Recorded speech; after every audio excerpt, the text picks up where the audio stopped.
What's going on, guys? So today is the first part of many in a specific series where we'll be looking at NBA media members to show you guys that many of them aren't actually knowledgeable about the game of basketball, but more so have these hot takes and controversial viewpoints to generate ratings for the corporations they work for or to push a certain narrative. This is to also encourage you guys to be free thinkers and to dissect the game of basketball for yourselves through empirical data and facts that then help you come to a logical conclusion on different topics. In part 1 of this series, we'll be looking at Nick Wright, who is an analyst for Fox Sports 1. Now, before getting started, it must be noted that because Nick Wright is such a LeBron James apologist, a lot of the points that will be refuted do pertain to LeBron James. Now, this isn't to diminish LeBron James as a player, but simply to show the idiocy and lengths that Nick Wright will go to simply maintain a narrative. So let's get started with the first clip. When we gave Kevin Durant the MVP because we were sick of LeBron winning it 2 straight years, we look back and we say, Kevin Durant hadn't been better at basketball than LeBron a day in his life. Kevin Durant hadn't been better at basketball than LeBron a day in his life. Kevin Durant hadn't been better at basketball than LeBron a day in his life. And last year. Now, in this segment, Nick Wright clearly proclaims Kevin Durant to have never been a better player than LeBron James, even though he was selected as the 2014 NBA MVP over LeBron James. And those who watched Kevin Durant in 2014 saw that he was clearly the better player during the regular season, leading his team to a better record in a tougher conference, with the second best player on his team in Russell Westbrook missing 36 games that season. But with all that being said, what makes this statement ironic is that in Kevin Durant's 4th NBA season, Nick Wright himself had proclaimed Kevin Durant to already be a better player than LeBron James.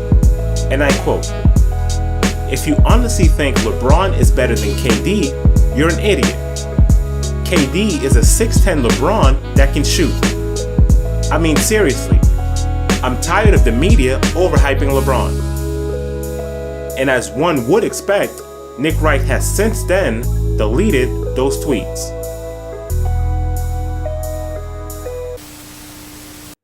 Well, so I thought in real time, in the moment it happened, that if Isaiah ended up being healthy, Cleveland got the better end of this. Now, let me be fair. Kyrie's better than Isaiah. Yes. But it's close. Kyrie is somewhere, at best, the 9th best player in the world, at worst, the 13th best player in the world. Isaiah is somewhere, at best, the 14th best, and at worst, the 18th best. So they're just 1 tier apart. Isaiah is somewhere, at best, the 14th best, and at worst, the 18th best. Isaiah is somewhere, at best, the 14th best, and at worst, the 18th best. So they're just 1 tier apart. It's also... Now, this segment displays what Nick Wright is now known for, which is his LeBron James bias. He calls Isaiah Thomas the 14th to 19th best player in the NBA and uses that to support his stance that the Cavaliers are now better than they were last year. Now, the hypocrisy in that statement in regards to Isaiah Thomas can only be seen in light of what Nick Wright thought of Isaiah Thomas before the trade, where he states on his Twitter page that Isaiah Thomas was not even a top 25 player in the NBA.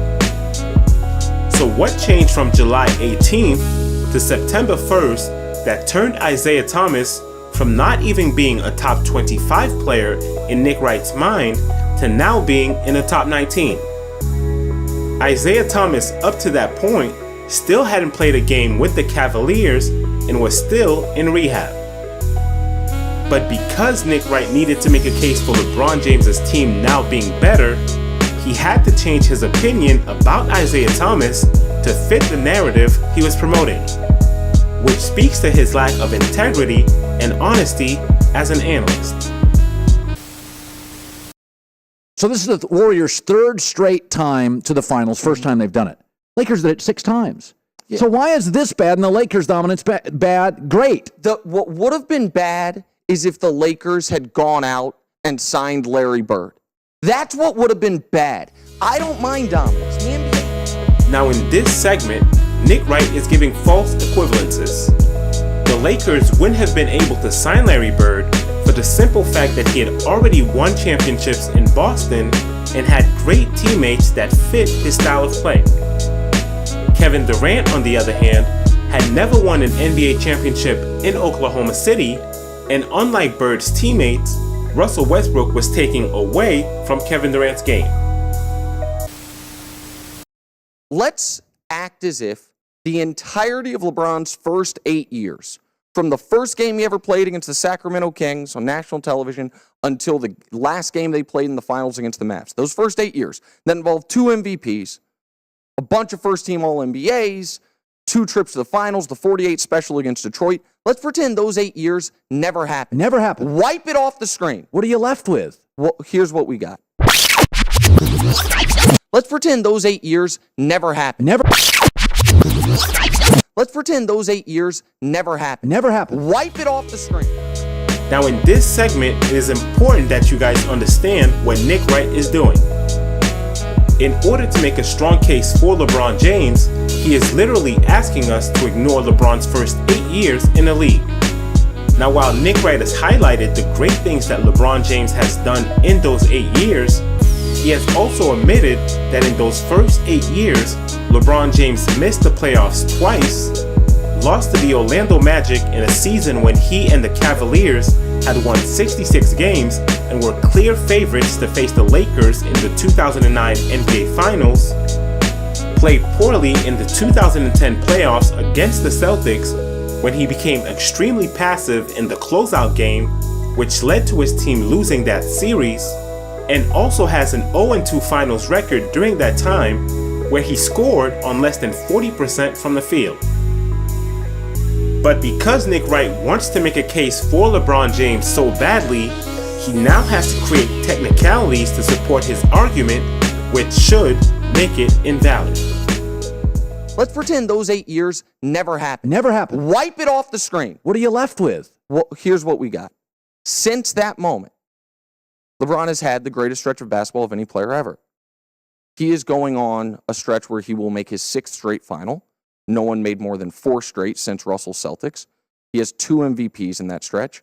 He has 3 rings. He has 3 finals MVPs. It would have been 4, but one year when he averaged 36, 13, and 9, the guy who held him to 36, 13, and 9 in the finals, they gave him the MVP. Yeah. He went to a team that was not a playoff team and made him a champion. He left that team and they missed the playoffs. He went to a team that had won 3 out of 4 first overall picks, took them to the finals immediately. If all we knew about LeBron, take away the first 8 years of brilliance, if all we knew about LeBron was the last 6, guess what people would say? I think he's the best I've ever seen. Kawhi Leonard left.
So as we've seen, Nick Wright isn't much of a basketball analyst. What he is a media personality who speaks with conviction strictly for shock value, to gain a bigger following, and to increase rating for the corporation he works for. And while his hot takes have certainly helped them gain notoriety as of late, it has also been at the expense of impartiality, truth, and accuracy. All traits of a true analyst.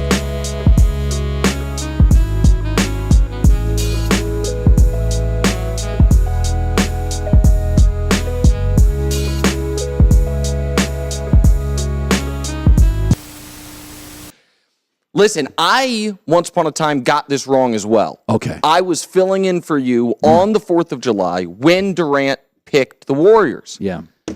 And I made the argument a lot of people have made, which was, hey, people don't get mad when Colin leaves the other place to come here. We all like to leave for greener pastures. When a Microsoft guy goes to Apple, when a Yahoo guy goes to Google, it's fine. Why would it be different? And then I realized how stupid I sound because those industries are not based on the concept of competition. Those industries are not based on the concept of competition. Those industries are not based on the concept of competition.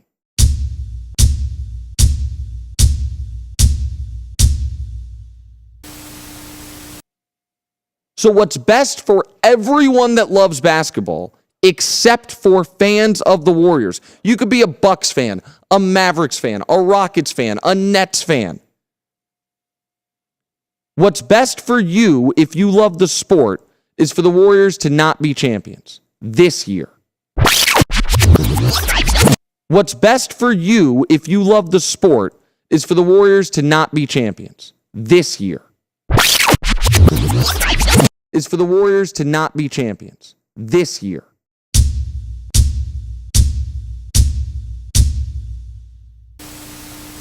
LeBron gets to hang on the rim against you on Christmas. It's not technical. You know why? Because he's LeBron. LeBron gets to hang on the rim against you on Christmas. It's not technical. You know why? Because he's LeBron. Give it to me. If the Warriors had to do it over again, they wouldn't have gotten Durant. And I think the facts bear that out. It's all make-believe. Everything we talk about is make-believe. It's compelling because it's the best in the world competing. Everything we talk about is make-believe. Everything we talk about is make-believe.